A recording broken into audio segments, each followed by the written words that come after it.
मनुष्य जीवन में जो मूलभूत ज़रूरतें हैं, अन्न, वस्त्र और निवारा, इसके साथ में सबसे ज़रूरत जो होती है वो शिक्षण की होती है। जो चीज़ हमें धीमा बनाती है वो चीज़ आज नकार दी जाती है। तो हम इस तेज युग में शिक्षण के सहारे ही गति प्राप्त करते हैं।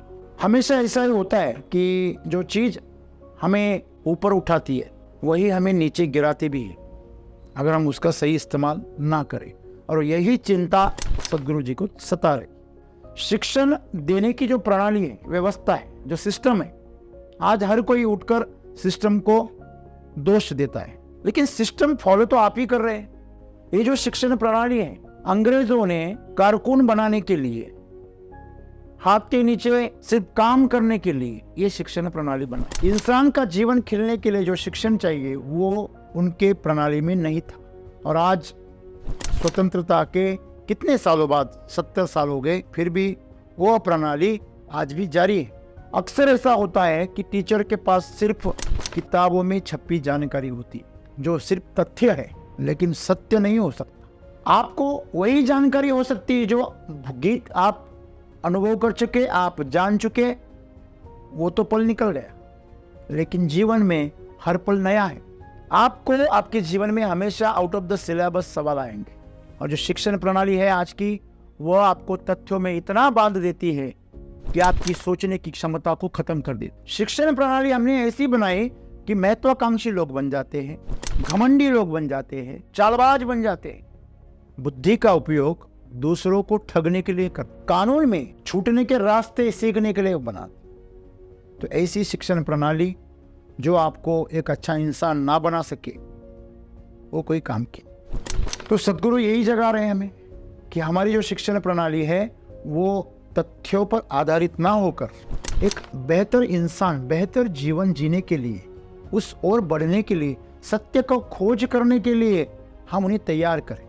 इस शिक्षण प्रणाली ने गलत दिशा में पूरे समाज को मोड़ दिया है, और इसी का नतीजा है कि आज परिवारों में स्वस्थता नहीं है, मानसिक तौर पर रिश्ते मजबूत नहीं है, हर किसी को दूसरे से क्या है, स्पर्धा है। अगर ये ऐसे हालात रहे तो हम बस एक यंत्र बन जाए, यंत्र बनाएंगे, पैसे कमाने वाले यंत्र बना रहे लोग। एक शिक्षण प्रणाली सिर्फ पैसे कमाने वाली मशीन बना रहे, इंसान नहीं है। आर्टिफिशियल इंटेलिजेंस आगे चलकर इंसानों की जगह रोबोट को ला रहा है। एक दिन आप सबसे ये काम छूट जाएगा। आने वाले 30-40 सालों में हर काम रोबोट करेगा। अगर आपका असली काम भूल गए तो आपको आत्महत्या करनी पड़ेगी। हमारा असली काम है आनंद में रहना, जीवन का आनंद लेना, दूसरे से प्रेम करना। जो शिक्षण आपको संस्कार दे, आपको आकार दे, आपको सत्य की राह दिखाए, वही शिक्षण आज जरूरी है। इसीलिए हमें जांचना चाहिए कि जो सीख हमें मिल रही है वो हमें शांत बना रही है कि अशांत बना रही है, जो हमें आनंदित कर रही है कि हमें दुखी कर रही है। सद्गुरु चाहते हैं कि आप आपके जीवन में ऐसी शिक्षा प्राप्त करो, ऐसी शिक्षण प्रणाली स्थापित करो जो आपको सत्य की खोज की तरफ लेके जाए, एक अच्छा बेहतर इंसान बने।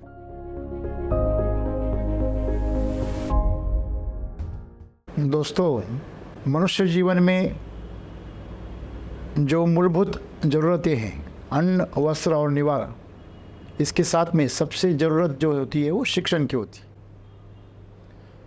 तो ये जो शिक्षण है, इसी के आधार पर हम किसी को सुशिक्षित कहलाते हैं। शायद वो ज्ञानी ना हो, लेकिन उसके पास जानकारी है।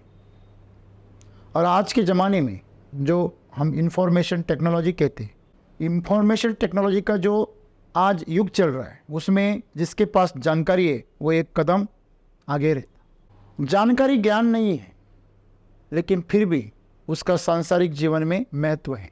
किसी भी योजना के बारे में अगर आपके पास में जानकारी है, किसी की तकनीकी के बारे में आपके पास जानकारी है, तो वो तकनीक आप पहले हासिल करो। जैसे मोबाइल के ज़माने में, स्मार्टफोन के ज़माने में कोई बटन वाला फ़ोन इस्तेमाल नहीं करता। आज कारों का ज़माना है, तेज जमाना है। आजकल कोई बैलगाड़ी प्रदर्शन के लिए, मौज के लिए दिखा सकता है, लेकिन यात्रा के लिए बैलगाड़ी का इस्तेमाल नहीं कर सकता। जो चीज हमें धीमा बनाती है वो चीज आज नकार दी जाती है। तो हम इस तेज युग में शिक्षण के सहारे ही गति प्राप्त करते हैं। हमेशा ऐसा ही होता है कि जो चीज हमें ऊपर उठाती है वही हमें नीचे गिराती भी है, अगर हम उसका सही इस्तेमाल ना करें। और यही चिंता सद्गुरु जी को सता रही। शिक्षण देने की जो प्रणाली है, व्यवस्था है, जो सिस्टम है, आज हर कोई उठकर सिस्टम को दोष देता है, लेकिन सिस्टम फॉलो तो आप ही कर रहे हैं। सिस्टम बनाया ही आपने है। अगर आप उसको विरोध नहीं करोगे तो उसमें बदलाव नहीं होगा। तो ये जो शिक्षण प्रणाली है, अंग्रेजों ने कारकुन बनाने के लिए, हाथ के नीचे सिर्फ काम करने के लिए, बताया हुआ काम करने के लिए, ऐसा मानो गुलामों के लिए यह शिक्षण प्रणाली बनाई, जिसमें सिर्फ लिखने पढ़ने का ज्ञान सीमित था।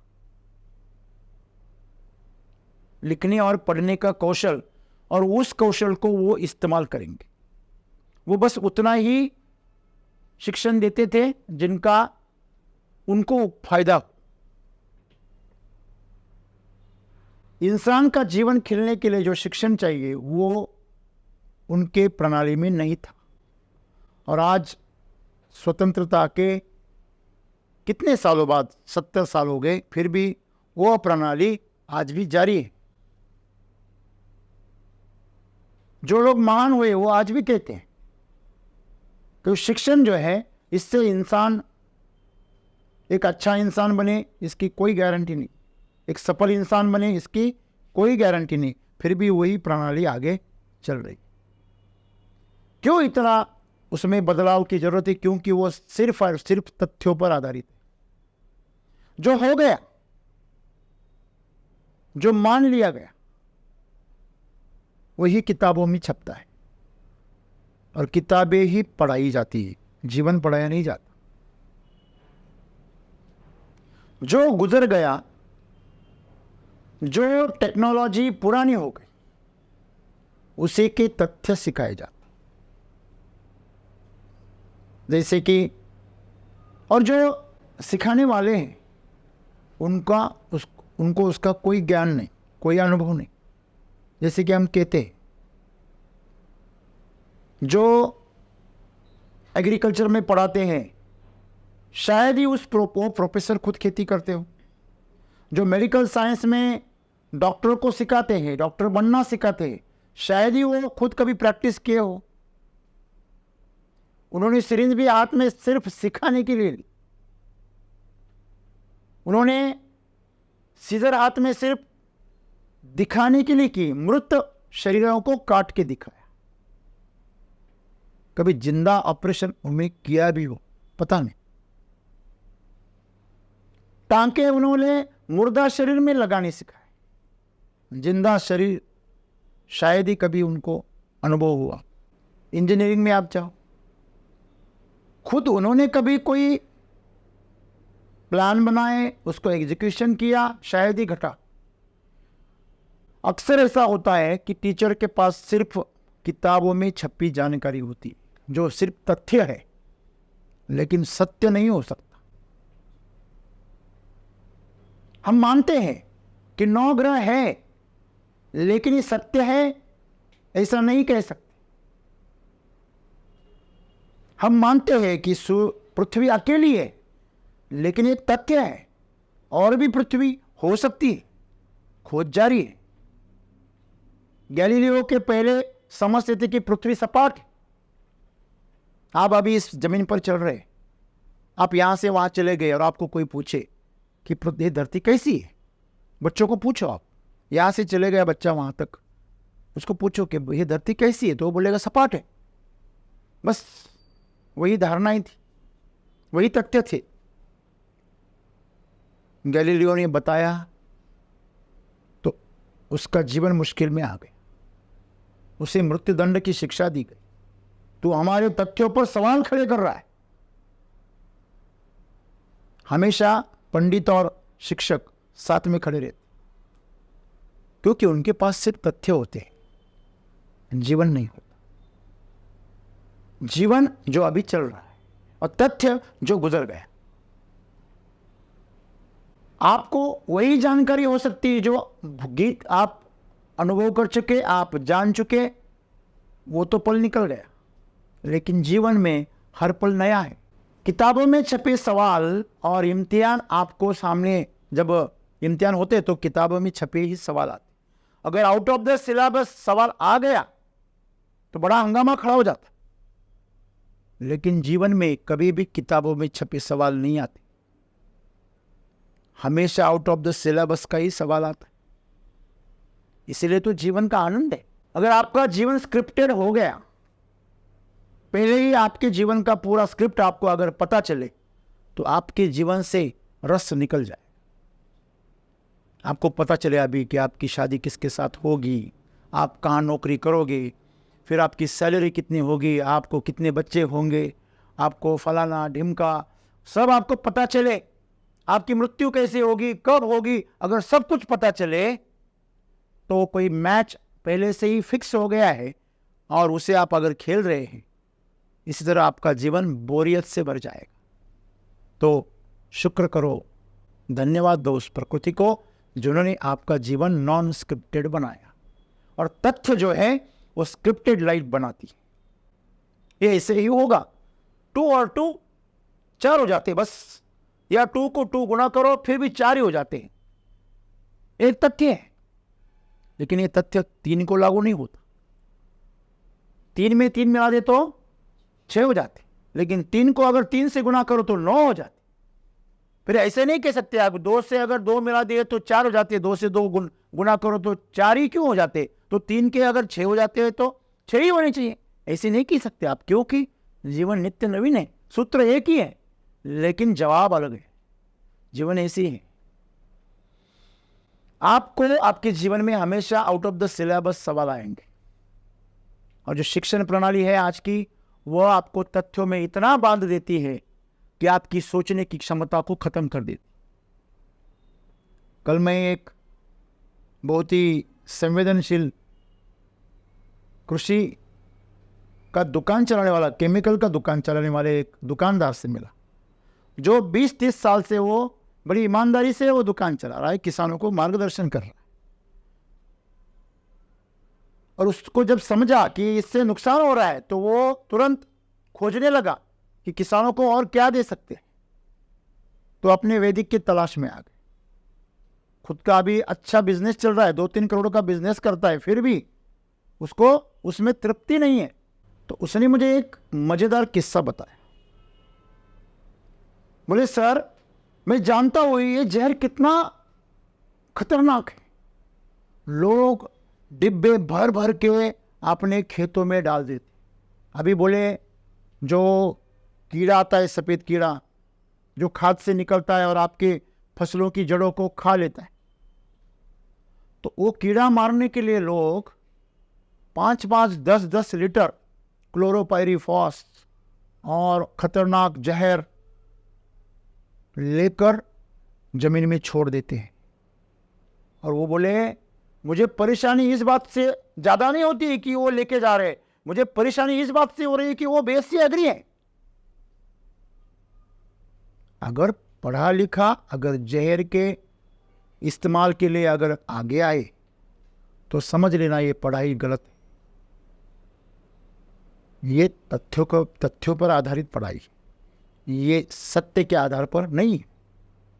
जहर से आप कीड़ा नहीं मार रहे, आप पूरी जीवन प्रणाली को जहरीला कर रहे हैं। समझ लीजिए, ये प्रकृति जो है, ज्ञान क्या है? ज्ञान ये जानता है कि जो जीव वहां पे पैदा होता है वहां उसका खाना है। आप खाना हटाओ, जीव हट जाएगा। आप जीव को हटाओगे तो बड़ा कहर मचेगा। मैंने आपको कई बार बताया, मधुमक्खियों को अगर हटा दिया जाए तो 18 से 20 महीने में ये धरती से सभी फूल फूलना बंद हो जाएंगे, फल लगना बंद हो जाएंगे। अमेरिका में एक उद्यान में, बहुत बड़ा वहाँ पे संरक्षित उद्यान था, तो वहाँ पे जो लोमड़ी होती है उसको वहाँ से वो परेशान करती थी किसानों को और आसपास के, तो उन्होंने वहाँ से सभी लोमड़ियों को उठाया और उसको वहाँ से निकाल दिया, मार दिया या वहाँ से निकाल दिया। तो 20 साल में बाद में वो उद्यान उजाड़ हो गया, पूरा बंजर हो गया। वहाँ के सब घास निकल गए, पौधे सूख गए, नाले नदियाँ सूख गई। तो वहाँ पे संशोधन हुआ कि ऐसा क्यों हुआ।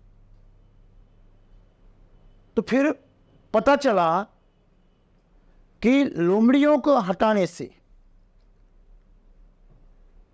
वो जो इनका शिकार करते थे हिरन और शाकाहारी जीव वो बढ़ गए। खरगोश है, हिरन है, छोटे छोटे जीव जो शाकाहारी है, उसकी संख्या इतनी बढ़ गई कि उन्होंने पूरी घास खत्म कर दी, पूरे जंगल उजाड़ कर दिया, पूरा उसके ऊपर जो उसका एक हरा लेयर था उसको हटा दिया।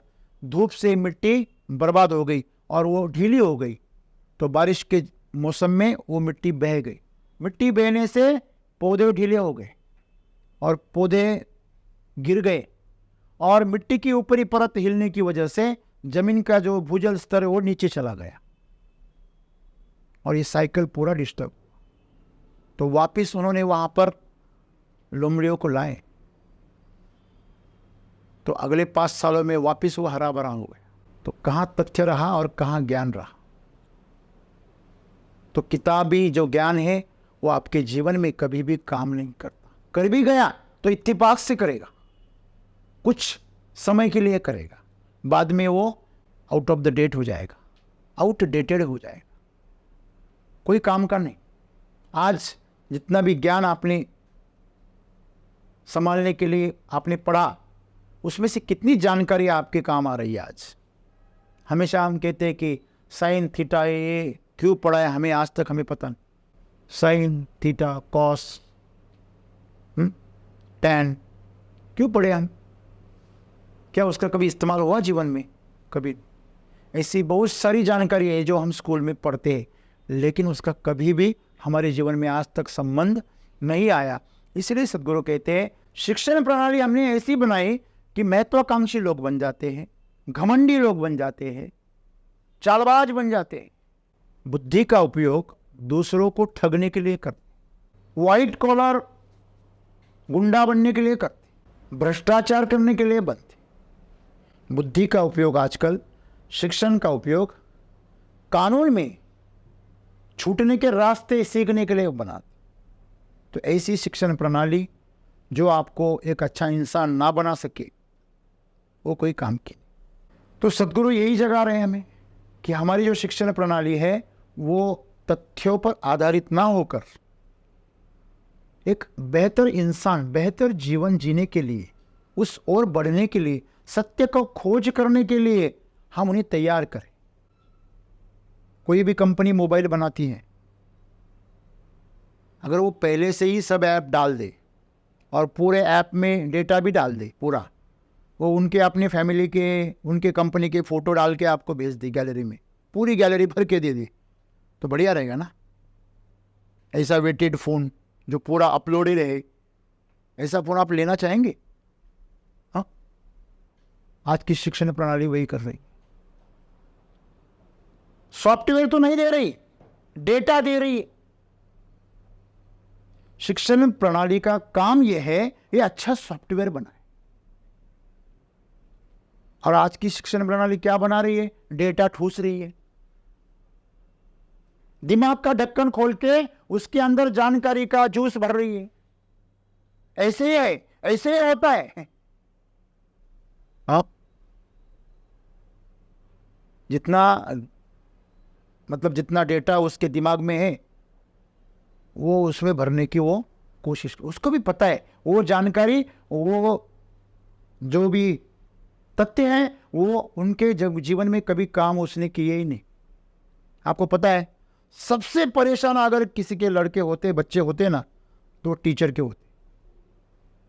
उन्हें हमेशा जीवन में आप कभी भी देखना, शायद वो जीवन में आपको अच्छे पद पर दिखे, अच्छे सैलरी में दिखे, अच्छा आमदनी करते हुए देखे, उनके पास प्रतिष्ठा भी हो सकती है, अच्छे डॉक्टर हो, इंजीनियर हो, वकील हो, लेकिन वो अच्छे इंसान नहीं।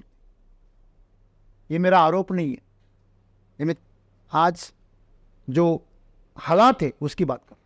शायद अनपढ़ा जो लड़का है वो माँ बाप को संभालेगा, लेकिन पढ़े लिखे जितने ज्यादा पढ़ते हैं उतने ज्यादा असंस्कृत बन जाते हैं। अगर कल्चर ही गायब हो जाए तो एग्रीकल्चर का क्या काम है? जिससे आपका कल्चर ही खत्म हो जाए। किसान का कल्चर क्या है? अन्नदाता। क्या कहते हैं? अन्नदाता। आज वो तो जहरदाता है। ये बड़ी दुर्भाग्य की बात है। अगर उसे सही सत्य की खोज में उसे बनाया गया होता, हर एग्रीकल्चर जो पदवीधर है, जिसके पास में वो डिग्री है, उसको अगर ये सिखाया गया होता कि आप जाओ खेत में और सीखो कि अगर जड़ें, हमने सिखाया आपको जड़ें आधार का काम करती है, जड़ें पोषण खींचने का काम करती है, तो सही में वो करती है क्या? आप जाकर ढूंढो कौन सा पौधा किस तरह खाना खींचता है, कहाँ खाना बनाता है। पत्तों में आपने आपको सिखाया गया एटीपी एक्शन होती है, फोटोसिंथेसिस होती है, सही में होती है। उसका परिणाम, उसका रिजल्ट किसान को क्या मिल रहा है, इसके बारे में कोई नहीं पढ़ाता। ऐसी कोई प्रैक्टिकल नहीं। सही में अगर हम एनपीके बोल रहे तो वो काम करती है क्या? जिस तरह से हम दे रहे वो काम करता है, उससे किसान का आज जीवन सुंदर हो रहा है। जो भी उपज आप निकाल रहे उससे जो ग्राहक है उसका आरोग्य बढ़ रहा है। इसका जवाब है नहीं, और बदतर हो रहा है। जमीन भी खराब हो रही है, किसान की हालत भी खराब है, और ग्राहक जो खा रहा है उसका भी आरोग्य खराब है। फिर अच्छा कौन है? समृद्ध कौन है? अगर डॉक्टर के पास कोई पेशेंट जाए तो उसे डॉक्टर से सीख मिलनी चाहिए कि तू ऐसे ऐसे कर, अगली बार बीमार नहीं पड़ेगा। कौन डॉक्टर है जो आपको यह सिखाता है कि आप ऐसा करो, आप बीमार नहीं पड़ोगे? अगर ऐसा उसे सिखाया गया होता कि एक बेहतर इंसान, एक बेहतर हेल्थ के लिए आप क्या करो, सीखो, लेकिन उसे ये सिखाया जाता है कि आपको ऑपरेशन करना है, आपको इनको ये ट्रीटमेंट देना है, आपको इसके ऊपर ये दवा देनी है, उसके ऊपर ये दवा देनी है, और एक पेशेंट को आपको प्रयोगशाला बनानी है। तो यही हमारा दुर्भाग्य है। अगर हम हमारे वेदों में चले जाएं, हजारों साल पहले हमारे वेद क्या कहते थे कि आपका आरोग्य अंदर से पैदा होता है, बाहर से नहीं। तो वो वेद यही सिखाते थे कि आपका शरीर अंदर से ठीक होगा।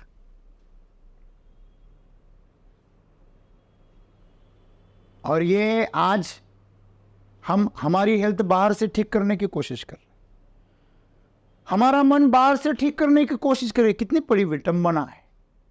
पहले मन को बीमार करो, पहले शरीर को बीमार करो, फिर उसको ठीक करने की विधि भी करो।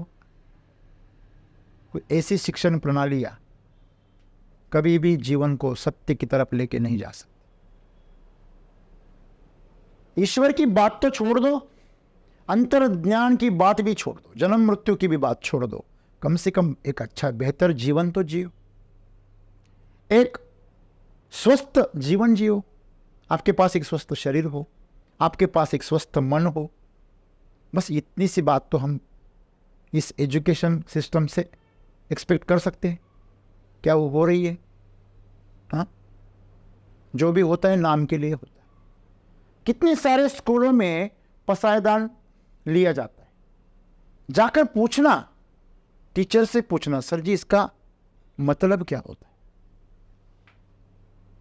भारत मेरा देश है, सभी भारतीय मेरे कौन है?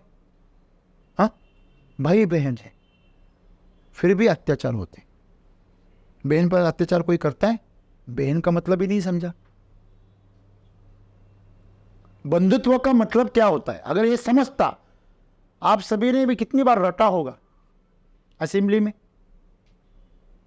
कितनी बार, लेकिन उसका मतलब हमारे अंदर कभी उतर ही नहीं पाया। जब तक आपके अंदर कोई जानकारी उतरती नहीं है तब तक वो जानकारी खोखली है, बेकार है। अगर आपने वो चीज आपके जीवन में नहीं उतारी तो आपको दूसरों को सवाल पूछने का कोई अधिकार नहीं है। आज कोई भी उठता है और किसी के भी ऊपर सवाल खड़ा करता है, किसी को भी ट्रोल करता है। अपने को खाने को अनाज नहीं, पहनने को कपड़ा नहीं, फिर भी सवाल खड़े करता है। ऐसा क्यों? पहले तो खुद को तो अच्छा जिला। जो शरीर तुझे मिला है उसका तो आप जरूरतें पूरी करो, फिर दूसरे की बात करें। हमें ऐसे सिखाया नहीं गया कभी। हम सिर्फ बातें करते हैं, लेकिन उन बातों का मतलब हमारे जीवन में कभी उतरा ही नहीं। हम बात करते सत्यमेव जयते, 3 शेर की बात करते, लेकिन उनका मतलब हमें कुछ पता नहीं। यही विडंबना है, क्योंकि शिक्षण प्रणाली वही है। आपको पता है, अब जर्मनी में गए, मैंने एक बार देखा, एक छोटा सा वीडियो व्हाट्सएप पर आया था। पहले आधा मिनट जर्मनी का वीडियो था, फिर आधा मिनट अपने इंडिया का वीडियो था। मुझे बड़ी लज्जा महसूस हुई, बड़ा बुरा लगा। जब बच्चों की बात होती है, सेलिब्रेशन होता है बच्चों का, या बच्चों का स्नेह सम्मेलन होता है, तो उस वक्त बच्चों को टास्क दिया जाता है और छोटे बच्चों को बड़ी बड़ी जिम्मेदारियों भरे काम दिए जाते हैं।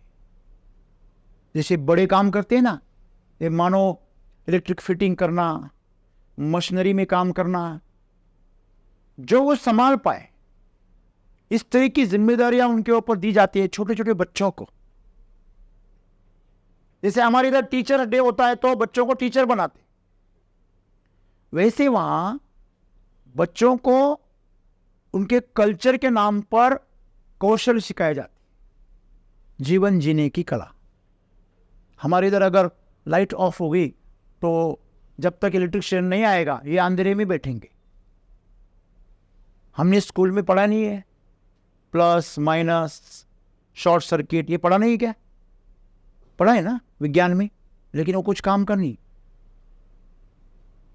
उनको वहां सिखाया जाता है सुरक्षा के साथ, अंडर सुपरविजन।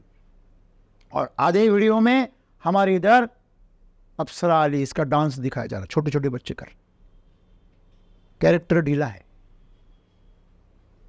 उसका भी बना ही नहीं, तभी से ढीला करने लगे। एक तरफ हम कैरेक्टर की अपेक्षा करते, दूसरी तरफ कैरेक्टर ढीला पे डांस करते। तो ये विडंबना है, ये शिक्षण नहीं है, ये उन्हें बिगाड़ने का सिस्टम है। सुधारने की तो बात ही छोड़ो, आप उसे अच्छा कुछ दे रहे हैं वो बात ही छोड़ो। कल्चर के नाम पे, नृत्य के नाम पर आप उन्हें भरतनाट्यम सिखा सकते, छोटे बच्चों को लावनी क्यों सिखाए? उनके अंदर वो भाव अभी पैदा भी नहीं हुए, वो क्यों डालने? जैसे हम कच्चे घड़े में पानी नहीं भरते, क्यों? अभी वो तपा नहीं, अगर पानी भर जाएगा तो कीचड़ हो जाएगा, उसका वो कीचड़ बन जाएगा, एक कच्चा मटका हो जाएगा।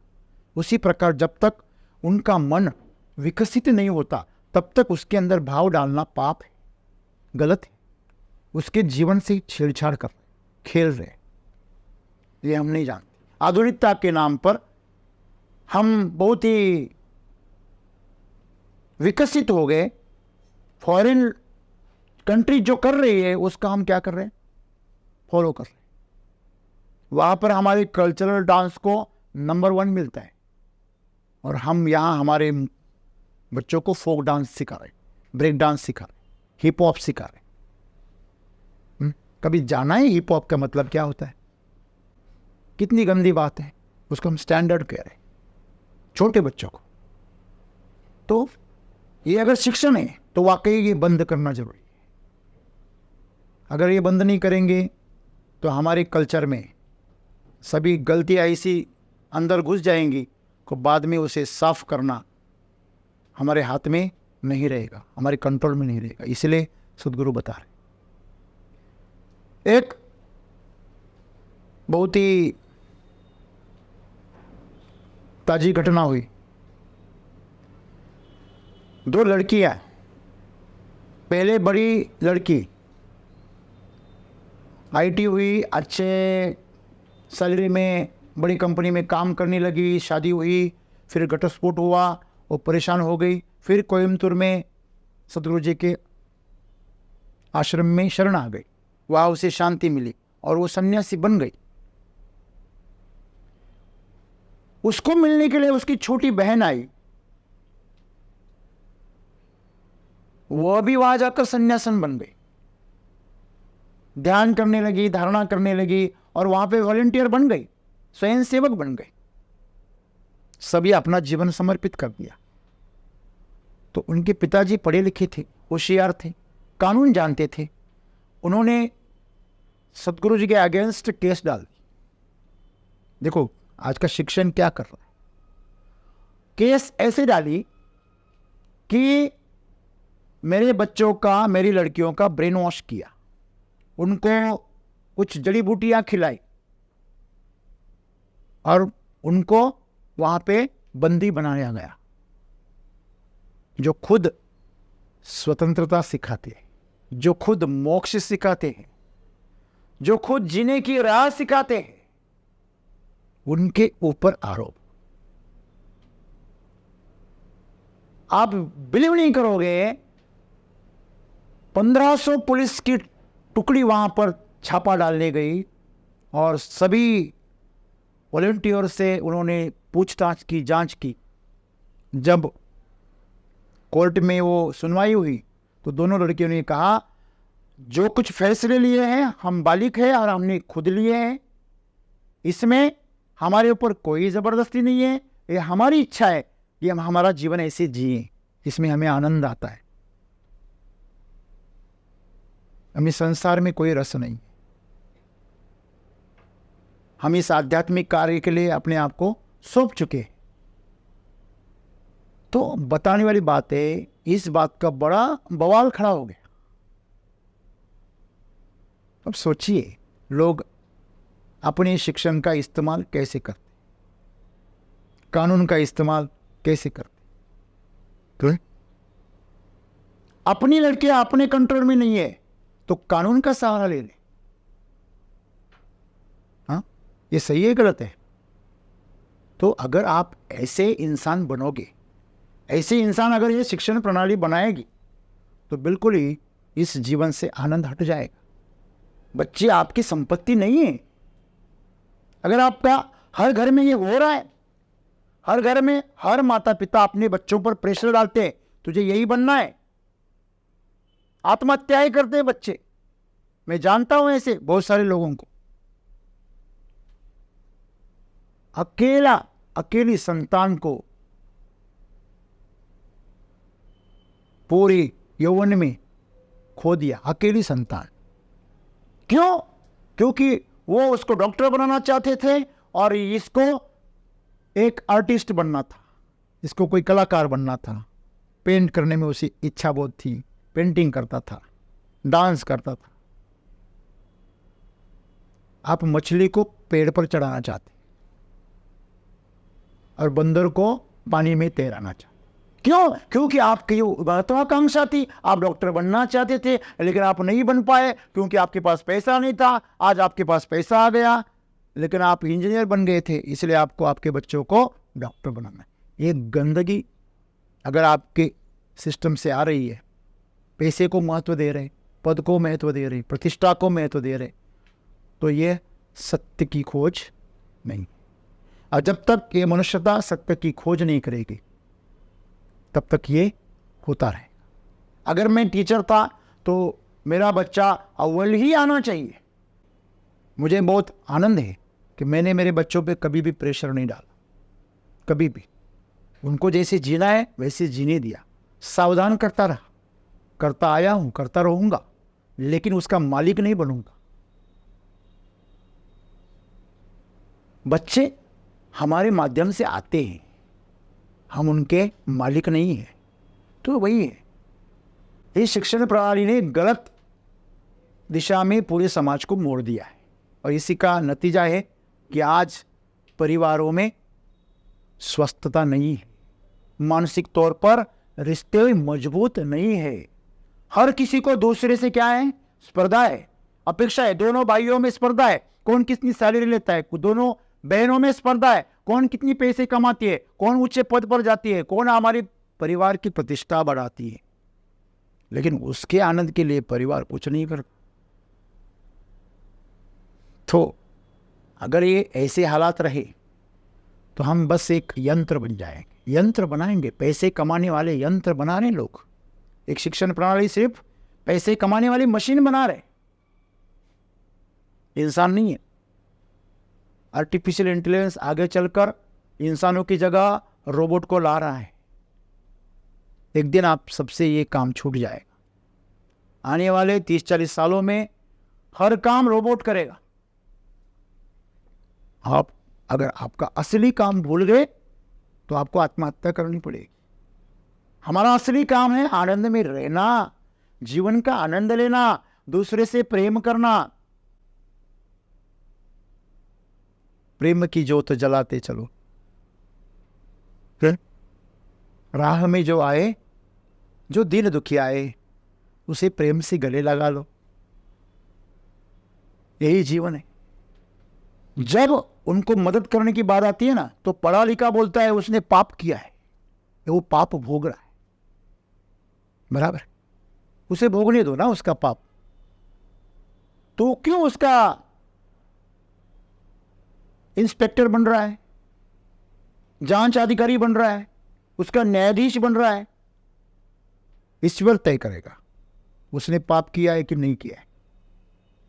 तो फैसला करने वाला है कौन? नहीं, मैं पढ़ा लिखा हूं, मुझे मालूम है, मुझे कानून का ज्ञान है, मुझे विज्ञान का ज्ञान है। अरे लेकिन तेरा विज्ञान, तेरा कानून क्या तुझे अच्छा जीवन दे रहा है? तुझे आनंदी बना रहा है? तेरे नाते रिश्ते अच्छे मजबूत कर रहा है? इसका जवाब है नहीं। तो वो कोई काम का, आप नींद, आपके जो सुकून से सो सके, खाने के बाद आप तृप्त हो जाए, दूसरों के साथ मिलकर आप आनंदित हो जाए, यही तो सीधा साधा जीवन है। अगर ये आपके हाथ से छूट जाए तो आपको कुबेर की संपत्ति भी मिल जाए, आपको ऊंचे से ऊंचा पद भी मिल जाए, कोई काम का, आप आतंक ही मचाओगे। बिल्कुल यही बात। तो सदगुरु यही बता रहे हैं कि जो शिक्षा प्रणाली है हमारी, वो सिर्फ तथ्यों के आधारित पर है। वो एक चालाक इंसान बना रही है, एक दगाबाज को बना रही है, जिसका लक्ष्य ही महत्वाकांक्षा है। उसका लक्ष्य वेलनेस नहीं है, कल्याण नहीं है, और वो कल्याण नहीं कर रहा, इसलिए उसका भी नहीं हो रहा। सही है? तो हर इंसान असुरक्षित है, क्योंकि होड़ लगी है, स्पर्धा लगी है। हर किसी को आगे जाना है, जानकारी में आगे जाना है, पैसे में आगे जाना है, पद में आगे जाना है, बंगले में आगे जाना है, कार में आगे जाना है, हर चीज में उसे आगे जाना है। आगे जाके क्या करेगा? तू खाई नहीं करेगा, दूसरा क्या करेगा? साथ चलो, प्रेम से रहो, जहां वही आनंद से भर जाओ। यही सत्य की खोज है। जो शिक्षण आपको संस्कार दे, आपको आकार दे, आपको सत्य की राह दिखाए, वही शिक्षण आज जरूरी, इसीलिए हमें जांचना चाहिए कि जो सीख हमें मिल रही है वो हमें शांत बना रही है कि अशांत बना रही है, जो हमें आनंदित कर रही है कि हमें दुखी कर रही है, जो हमें भोगी बना रही है या त्यागी बना रही है। अगर आपके अंदर त्याग पैदा हो गया तो आपके अंदर शक्ति पैदा हो जाती। आपके अंदर अगर भोग पनपने लगा तो आप कमजोर हो जाते हो, हमेशा याद रखना। तो यही आज की सीख है। सद्गुरु चाहते हैं कि आप आपके जीवन में ऐसी शिक्षा प्राप्त करो, ऐसी शिक्षण प्रणाली स्थापित करो जो आपको सत्य की खोज की तरफ लेके जाए, एक अच्छा बेहतर इंसान बनाए। धन्यवाद।